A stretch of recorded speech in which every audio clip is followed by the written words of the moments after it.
good? So, I've had this idea for a video sometime now. You see a lot of videos online about like these like crazy expensive, super high-end builds and like all the nicest stuff going into it, and they're cool to watch.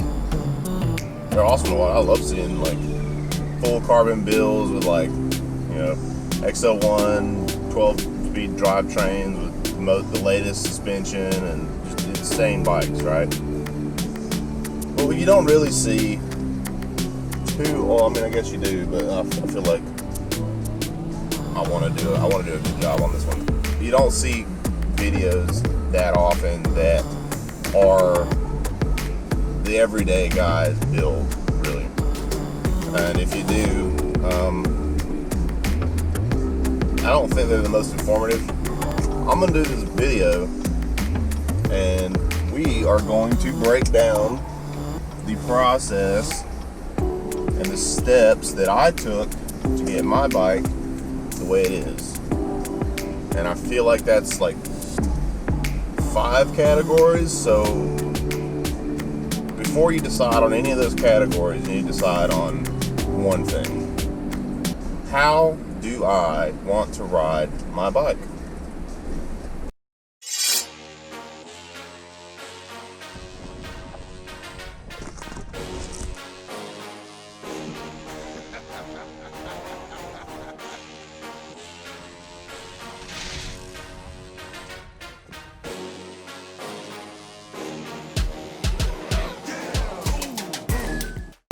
How do I want to ride my bike? So do you want to go fast? Do you want to go downhill? Do you want to go uphill? Are you casual? Do you want to commute back and forth to the grocery store?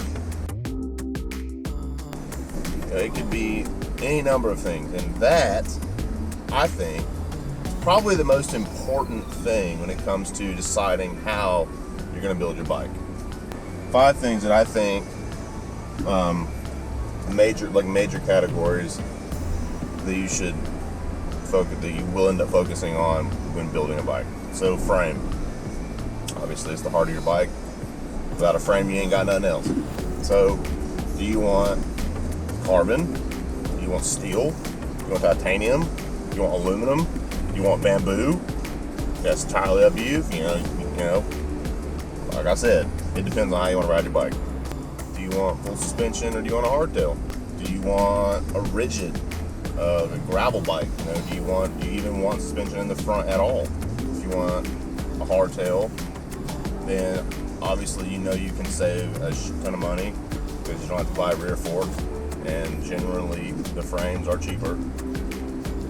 But again, if you want to ride your bike down friggin' Dirt Merchant and Whistler, or if for some reason you think you're good enough to go down Red Bull's Hardline, you probably shouldn't be on a hardtail.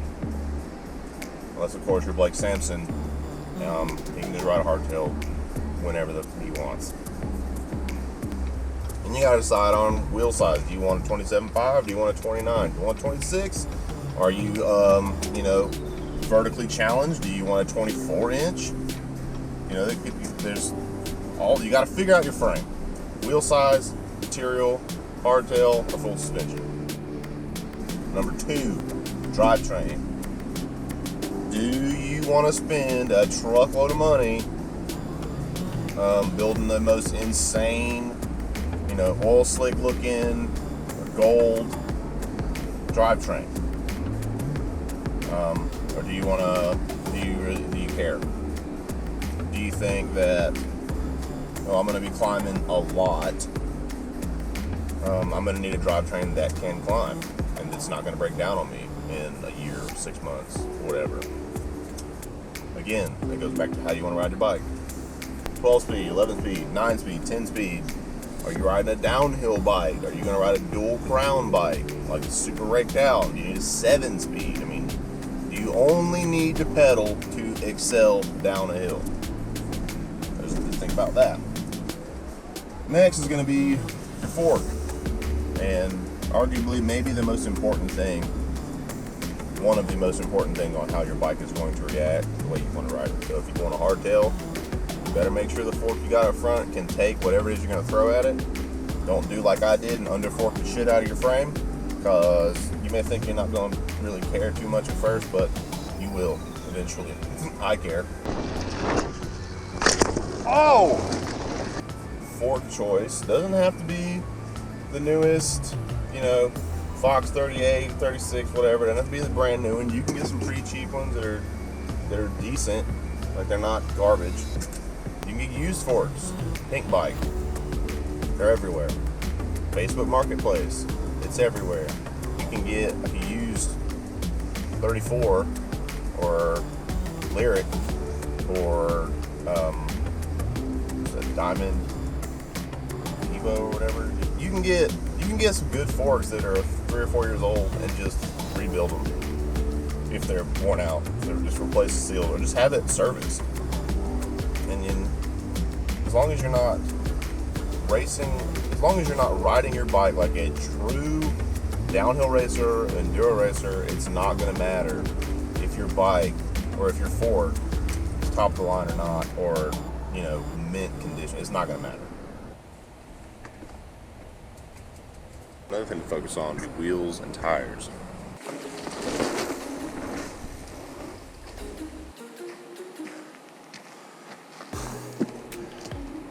Tires. Don't buy cheap ones. Tire choice can also be dictated not just how you want to ride your bike, or not the type of terrain, but how fast. So I have DHFs on both front and rear of my bike. I value grip more than straight line speed or weight. So that's why I went with those. But if you want to go super fast, you don't want any rolling resistance, you probably would get something a little bit different. But tire choice will definitely make a gigantic difference in how your bike rides, no matter how much money you spend on the frame or suspension or the wheels or any of that. Tires make a huge difference. Just had a thought. So we did 4 categories already: frame, fork, or suspension, wheels and tires, and drivetrain. And I was thinking about what I thought should be the most important, or one of the top 5 most important to put in the number 5 slot. And it hit me as I was coming down that trail back there, brakes.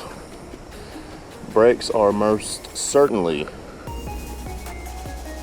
let's see, if not the most, well, not the most important. It's definitely top 5, easy. Brakes, easy top 5. Especially if you are not a very fast rider. Like if you're not used to going fast, you need your brakes to be there, like every time you touch them. Do not skimp on brakes. You don't need to go and buy freaking Saint brakes if you're riding around town, but don't skimp. Whether it's hydraulic disc, rim, if it's on a road bike, what have you, it doesn't matter. Do not skimp. Make sure you get brakes that will work. If anything, shoot for like 25% higher of a level of you. Like, whatever brakes you get, if it were me, this is what I did. I bought brakes that I knew were pretty awesome, but at the same time, we're going to outperform what I was riding on. So, get brakes that aren't outside of your budget, but at the same time will work at least 20% better than what you need them to do.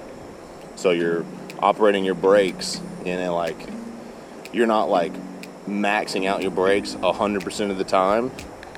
You're using your brakes in the optimal operating range is more like, 10 or 20% to 80%, as opposed to 95, 100% all the time.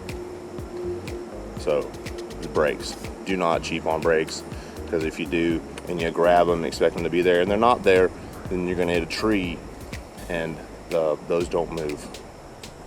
So get what you can. Don't skimp on certain things. Save money where you can. And you can have a bike. And if you do your homework, and you do your research, and you take your time, and you're patient, patience is a virtue, people. Take your time. You wait for the things you need to come around, and you can have a bike that is built like a brick shit house and will do exactly what you ask it to, when you ask it to do it, and how you ask it to do it. All right, let's recap real fast. 5 most important things to decide on whenever you're building a frame of bike. Frame, obviously, fork or suspension, depending on whether or not you're doing hardtail or full suspension. Wheels and tires. Make sure you get tires for whatever terrain you're riding. I know, like, probably a lot of people are like, oh, well, I want to be prepared for when I go to wherever. Well, in my experience, the chances of me going to that one awesome place is going to need downhill casing tires is very slim. So don't prepare for what you might do. Prepare for what you will do. So, trails like that you ride around your local place. Build your bike for that. Drivetrain. Do you want to climb? Do you want to go fast? Do you want to ride tech? Do you want to spend a shit ton of money? Do you want it to be durable? Do you want it to be super lightweight? When you're picking your drivetrain, just know that you don't have to spend an absurd amount of money to get the best stuff, because you don't. And brakes. I would say a good rule of thumb to start when choosing your brakes would be to get brakes that will outperform your style of riding by, I want to say 20%, but I wouldn't really know how you judge 20%. So just get brakes that will outperform your riding just a little bit. Do all of those things, and don't spend a truckload of money if you don't have it. Don't feel like you have to, because you don't have to. I don't have it. I got this Scout was kind of an expensive frame. I got it for like $450 shipped. The 2020 Scout. But you don't have to spend that kind of money. Like, you can get a Dartmoor frame for cheaper than that. They're a little bit harder to find, but they are there. Like the Hornet, the 2019 Hornet, I believe, or 2020 Dartmoor Hornet, you can get in 27.5 or 29, and it is super slack. It is more slack than a Scout. It may be one of the slackest hardtails I've ever seen. Things I've learned from my build would probably be not to, if you can help it, don't underfork your frame. If the manufacturer says the frame is made for 140 fork, put a 140 fork on it, or get as close to it as possible. I didn't think I'd notice it that much. You definitely notice it. I notice it now. I didn't at first, but I do now.